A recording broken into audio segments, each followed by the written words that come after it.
Hello दोस्तों, refix India के YouTube channel पे आपका फिर से स्वागत है। तो दोस्तों, आज की वीडियो में बात करेंगे पैनल के अंदर पिक्चर बनने के बाद पिक्चर में कई तरीके की दिक्कत देखने को मिलती है। जैसे पिक्चर के अंदर फ्लिकरिंग आती है, पिक्चर में अजीब तरीके की हरकतें आपको दिखाई देती है, जैसे पिक्चर का हिलना हो गया या पिक्चर के आगे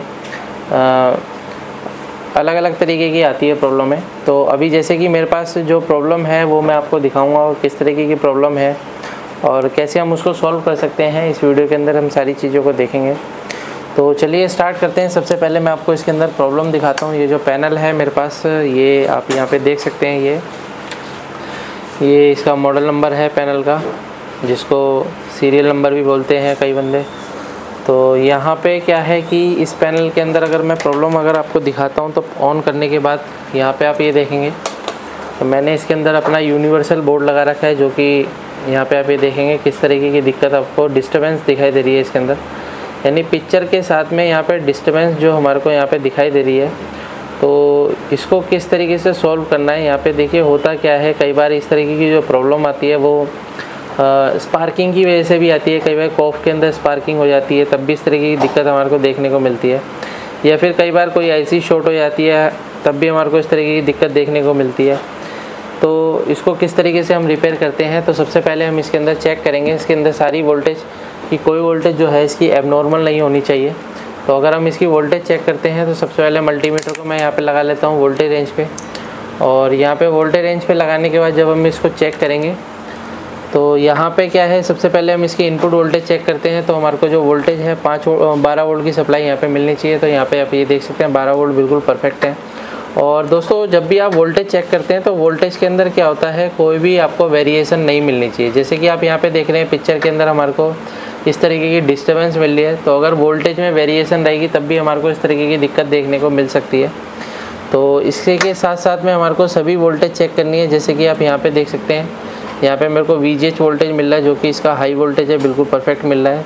3.3 वोल्ट की सप्लाई अगर आप यहाँ पे देखेंगे तो ये भी मेरा बिल्कुल परफेक्ट है, कोई भी इसके अंदर डिस्टर्बेंस नहीं है। और VGH, VGL, HAVDD अगर हम देखते हैं तो देखिए दोस्तों, यहाँ पे अगर आप वोल्टेज देखेंगे तो वोल्टेज बिल्कुल स्टेबल है। यानी कि इसके साथ में हमारे को वोल्टेज में वेरिएशन बिल्कुल भी नहीं मिलनी चाहिए। तो अगर इस तरीके की दिक्कत आ रही है तो आपको क्या करना है, सबसे पहले यहाँ पे अगर आप देखेंगे तो यहाँ पे हमारे कुछ LVDS सिग्नल होते हैं, जो कि LVDS सिग्नल यहाँ पे डायोड के थ्रू हमारे टीकॉन IC के अंदर जाते हैं। और ये टीकॉन IC क्या काम करती है, ये LVDS सिग्नल को इनपुट लेके RSDS सिग्नल में कन्वर्ट करके आउटपुट निकालती है। जो कि अगर आप यहाँ पे देखेंगे तो कुछ रेजिस्टेंस लगे हुए हैं और ये रेजिस्टेंस की मदद से हमारे जो सिग्नल है फ़िल्टर होके हमारी कॉफ IC के अंदर जाते हैं। और जब ये हमारी कॉफ IC काम करेगी तो हमारा जो पिक्चर है वो प्रॉपर तरीके से बनती है। लेकिन अगर इसके अंदर वोल्टेज डिस्टर्बेंस के साथ जाएगी तब भी इस तरीके की दिक्कत हमारे को देखने को मिलेगी। तो सबसे पहले हम इसके अंदर वोल्टेज चेक करते हैं जो हमारे सिग्नल होते हैं।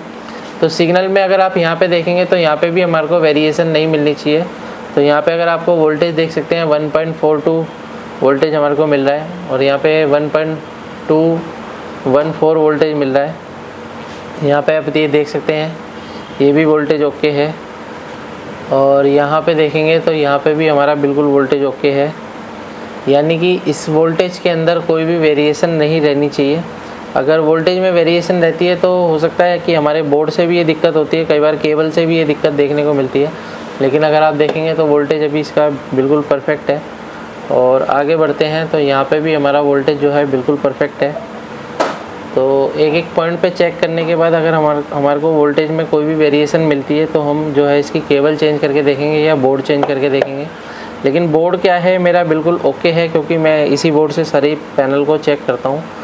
तो यहाँ पे आप ये देख सकते हैं, ये भी बिल्कुल ओके है। अभी क्या है कि जो हमारा LVDS सिग्नल है, जो LVDS सिग्नल हमारे टीकॉन IC के अंदर जा रहे हैं और ये हमारे RSDS सिग्नल बन के हमारे आउटपुट निकल रहे हैं। तो अगर हम यहाँ पे देखते हैं तो यहाँ पे हमारे को जो वोल्टेज मिल रहा है वो बिल्कुल परफेक्ट मिल रहा है। तो इसके अंदर हम सारे वोल्टेज को चेक करेंगे। तो यहाँ पे भी आप ये देख सकते हैं बिल्कुल परफेक्ट है। और यहाँ पे देखते हैं हम, ये भी हमारा जो वोल्टेज है बिल्कुल परफेक्ट है। यहाँ पे देखते हैं तो ये भी वोल्टेज हमारा बिल्कुल परफेक्ट है। तो इस तरीके से हमारे को सारे सिग्नल के वोल्टेज चेक करने हैं और अगर ये हमारे सारे सिग्नल के वोल्टेज ओके मिलते हैं तो आगे हम चेक करेंगे। तो यहाँ पे आप ये देखेंगे तो हमारे को क्या है, अभी सारी वोल्टेज हमारे को बिल्कुल ओके मिल रही है। तो यहाँ पे आप ये देख सकते हैं बिल्कुल ओके है, ये भी ओके है। यानी कि ये हमारे जो सिग्नल होते हैं 0 - 0 +, 1 - 1 +, 2 - 2 +, ये जितने भी हमारे सिग्नल हैं सब पे वोल्टेज हमारा बिल्कुल परफेक्ट तरीके से हमारे को मिल रहा है। तो अगर आप यहाँ पे देखेंगे तो कुछ हमारे को यहाँ पे वेरिएशन मिल रही है। तो अगर आप यहाँ पे जैसे ही मैं यहाँ पे टच करता हूँ तो आप यहाँ पे देख सकते हैं पिक्चर के अंदर मेरे को यहाँ पे डिस्टर्बेंस नज़र आती है। तो यहाँ पे आप ये देखेंगे ये मेरे को डिस्टर्बेंस नज़र आ रही है, इस सिग्नल पे टच करने पे मेरे को ये डिस्टर्बेंस नज़र आ रही है। और यहाँ पे देखेंगे तो यहाँ पे मेरे को कोई भी डिस्टर्बेंस नज़र नहीं आ रही है। तो यहाँ पे आप ये देख सकते हैं यहाँ पे मेरा वोल्टेज बिल्कुल परफेक्ट है, ये देख सकते हैं ये बिल्कुल ओके वोल्टेज है। और यहाँ पे भी अगर हम देखेंगे तो वोल्टेज ओके है, लेकिन पिक्चर में कोई भी चेंजेस नहीं है। लेकिन मैं यहाँ पे जब भी चेक करता हूँ तो यहाँ पे अगर आप देखेंगे तो यहाँ पे टच करते ही मेरा जो पिक्चर है कुछ अलग तरीके से बिहेव कर रहा है। तो यहाँ पे आप ये देख सकते हैं पिक्चर इसकी डबल हो जाती है, और हो सकता है इसी सिग्नल के अंदर कोई ना कोई दिक्कत है। तो इस सिग्नल को चेक करने के लिए सबसे पहले हम क्या चेक करेंगे, यहाँ पे आप ये देख सकते हैं कि यहाँ पे क्या है, कुछ रेजिस्टेंस लगे हुए हैं और हमारे को इस रेजिस्टेंस की वैल्यू चेक करनी होगी। तो वैल्यू चेक करने के लिए सबसे पहले मैं सेट को ऑफ कर लेता हूँ।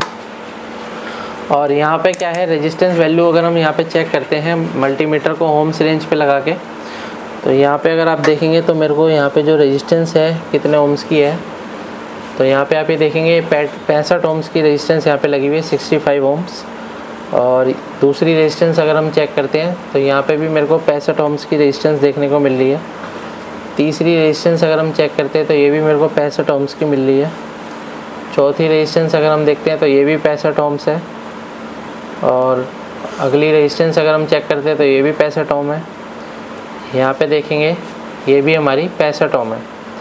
और यहाँ पे अगर हम देखते हैं तो ये हमारी जो है रेजिस्टेंस वैल्यू आप यहाँ पे देख सकते हैं, वैल्यू हमारी शिफ्ट हो चुकी है। यानी कि ये जो वैल्यू है ये हमारी शिफ्ट हो चुकी है, और ये वाला जो रेजिस्टेंस है वो इसी सिग्नल से जुड़ा हुआ है जिसकी वजह से पैनल हमारा इस तरीके से बिहेव कर रहा था। तो यहाँ पे अगर हम कंटिन्यूटी चेक करते हैं तो यहाँ पे आप ये देख सकते हैं ये जो रेजिस्टेंस है हमारा ये दो सिग्नल के बीच में लगा हुआ है। अभी यहाँ पे देख सकते हैं। तो अभी क्या है कि हमारे को यहाँ पे एक 65 ओम्स की रेजिस्टेंस लगानी होगी। तो 65 ओम की रेजिस्टेंस ढूंढने के लिए सबसे पहले हम अलग अलग पीसीबी का यूज़ कर सकते हैं। तो मेरे पास यहाँ पे पीसीबी है, तो पीसीबी में से आपको सर्च करना है कि 65 ओम की रेजिस्टेंस कहीं पे मिल जाती है। तो ज़्यादातर आपको ये टीकॉन आईसी के आसपास में या फिर आपको जो है कॉफ आईसी के आसपास में मिल सकती है रेजिस्टेंस। तो अगर हम यहाँ पे देखते हैं तो कुछ रेजिस्टेंस यहाँ पे भी लगी हुई हैं। तो हम यहाँ पे देखते हैं 65 ओम की रेजिस्टेंस अगर हमें मिलती है तो यहाँ पे हमारे को ये देख सकते हैं यहाँ पे 69 ओम्स हमारे को मिल रहा है। 65 ओम नहीं है लेकिन 69 ओम्स भी हमारा काम करेगा। तो इसका यूज़ हम लगा के देखते हैं कि क्या कंडीशन बनती है। तो यहाँ पे हम 69 ओम्स की रेजिस्टेंस लगा के देखेंगे 65 ओम की जगह, और उसके बाद क्या है पिक्चर की कंडीशन देखेंगे।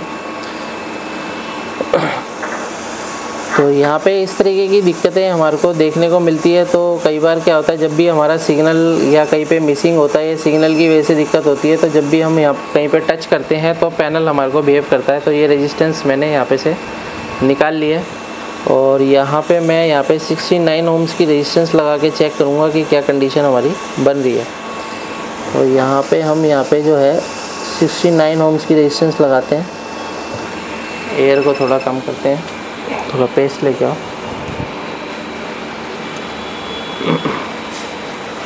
तो यहाँ पे क्या है, जब भी आप काम करते हैं तो आपको परफेक्ट तरीके से काम करना है पेस्ट लगा के। तो यहाँ पे आप ये देख सकते हैं रेजिस्टेंस मेरी बिल्कुल परफेक्ट तरीके से लग गई है। तो अभी हम क्या काम करेंगे, इसको रेजिस्टेंस लगाने के बाद हमारे को क्लीनिंग करनी ज़रूरी होती है। दोस्तों कई बार क्या होता है कि रेजिस्टेंस जो है जब तक आप क्लीन नहीं करेंगे तो कई बार दिक्कत भी कर सकती है। तो इसको हम साफ़ कर लेते हैं। इस तरीके से क्लॉथ आप ले सकते हैं साफ़ करने के लिए। तो यहाँ पे क्या है, अभी मैंने इसको साफ़ कर दिया है, और फिर से हम सप्लाई लगा के देखते हैं और सेट को ऑन करके देखते हैं कि क्या कंडीशन बनती है। तो सेट को हम ऑन करते हैं। ये सेट मेरा ऑन हो गया है। मल्टीमीटर को दोबारा से हम सेट करते हैं वोल्टेज रेंज पे। तो यहाँ पे अभी आप देखेंगे पिक्चर हमारी बिल्कुल परफेक्ट तरीके से बन गई है। और यहाँ पे क्या है कि हमने 69 ओम्स की यहाँ पे रेजिस्टेंस लगाई है। और यहाँ पे अगर आप देखेंगे तो यहाँ पे टच करने पर हमारे को कोई भी प्रॉब्लम देखने को नहीं मिल रही है। यानी कि हमारी जो प्रॉब्लम थी ये RSDS सिग्नल में प्रॉब्लम थी, जो कि अब बिल्कुल ओके हो चुकी है। तो इस तरीके से आप भी किसी भी पैनल को आसान तरीके से रिपेयर कर सकते हैं। अगर आपको पैनल रिपेयर करने में प्रॉब्लम आती है तो आप नीचे दिए गए कॉन्टैक्ट नंबर पर कॉन्टैक्ट कर सकते हैं, ट्रेनिंग ले सकते हैं। वीडियो आपको पसंद आए तो वीडियो को लाइक करें, शेयर करें, कमेंट करें। Thank you friends.